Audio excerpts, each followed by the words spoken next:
6 दिसंबर 1956 आज ही का वो दिन था जिस दिन बाबा साहब अंबेडकर हमारे बीच नहीं रहे थे। आज 77 साल हो गए।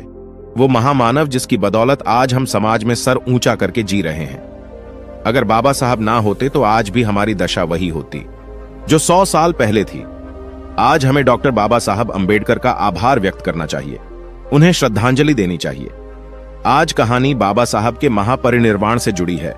आपसे गुजारिश है वीडियो को पूरा देखें। बाबा साहेब डॉक्टर आंबेडकर की कहानी भी महानता से भरी है। यह महानता मेहनत, संघर्ष के बल पर प्राप्त की है।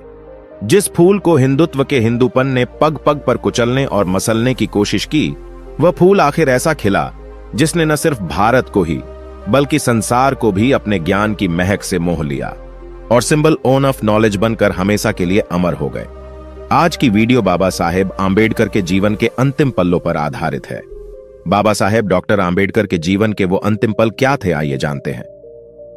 16 दिसंबर 1956 को बाबा साहेब भीमराव अंबेडकर को धर्मांतरण कार्यक्रम में भाग लेने हेतु मुंबई जाना था।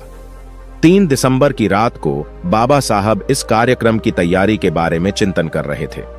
इतना ही नहीं, उन्होंने अपनी अधूरी रचना बुद्ध और कार्ल मार्क्स को जल्दी पूर्ण करने की भी सोची। उन्होंने अपनी लाइब्रेरी से काल की किताब दास कैपिटल निकाली तथा अपनी अधूरी कृति को पूर्ण किया। इस प्रकार उन्होंने 3 दिसंबर की रात लिखने में व्यतीत कर दी। 4 दिसंबर को उन्होंने राज्यसभा की कार्यवाही में भाग लिया। कुछ मुद्दों पर बहस करने के बाद वे वापस अपने घर लौट आए। घर लौटने के बाद 4 दिसंबर को उन्होंने कांग्रेस को सशक्त विपक्ष देने के इरादे से राजनीतिक दल के गठन के लिए आचार्य पी.के. अत्रे तथा एस.एम. जोशी को पत्र लिखकर रिपब्लिकन पार्टी ने जुड़ने के लिए सहयोग मांगा।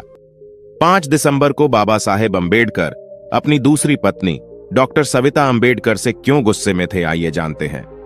5 दिसंबर की सुबह काफी ठंड थी। देर रात तक जागे रहने के कारण बाबा साहब डॉक्टर अंबेडकर सुबह देर से जागे। उनका सहयोगी नानक चंद रत्तू कार्यालय चला गया था। उस दिन मुंबई से डॉक्टर मावलंकर भी उनके घर आए थे। डॉक्टर सविता अंबेडकर मेहमान डॉक्टर मावलंकर के साथ सामान खरीदने बाजार चली गई।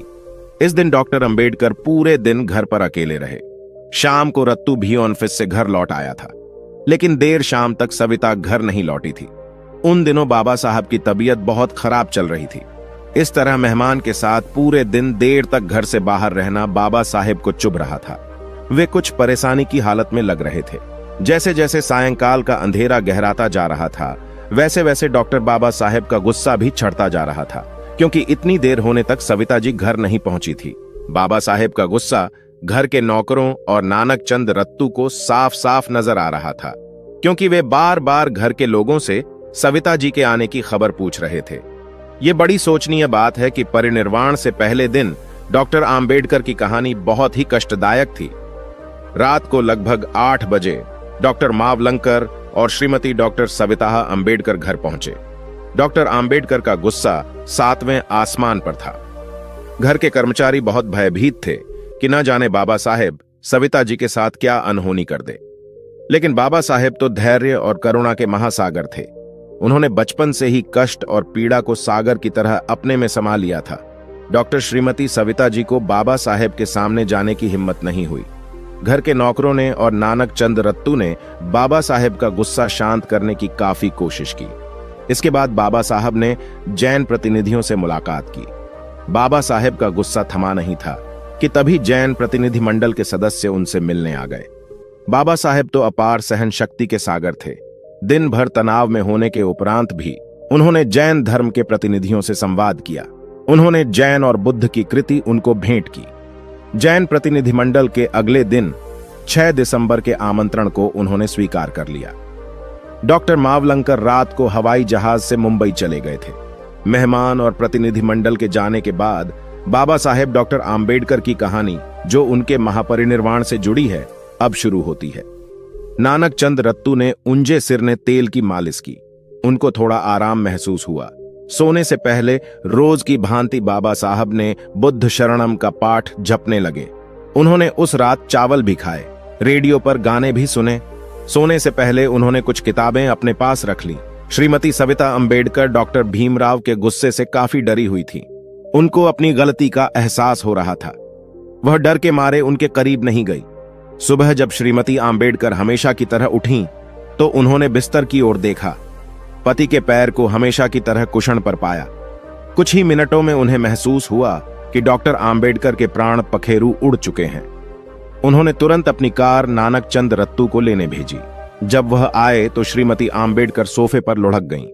वो बिलख रही थीं कि बाबा साहेब दुनिया छोड़कर चले गए। नानक चंद रत्तू ने छाती पर मालिश कर हृदय को हरकत में लाने की कोशिश की। हाथ पैर हिलाया डुलाया, उनके मुंह में एक चम्मच ब्रांडी डाली, लेकिन सब कुछ विफल रहा। वह शायद रात में सोते समय ही गुजर चुके थे। बाबा साहब के संसार से जाने की दुखद सूचना तेजी से फैली। अब श्रीमती आम्बेडकर के रोने की आवाज तेज हो चुकी थी। नानक चंद रत्तू भी बाबा साहब के पार्थिव शरीर को सीने से लगकर रोए जा रहे थे। ओ बाबा साहेब, मैं आ गया हूं, मुझको काम तो दीजिए।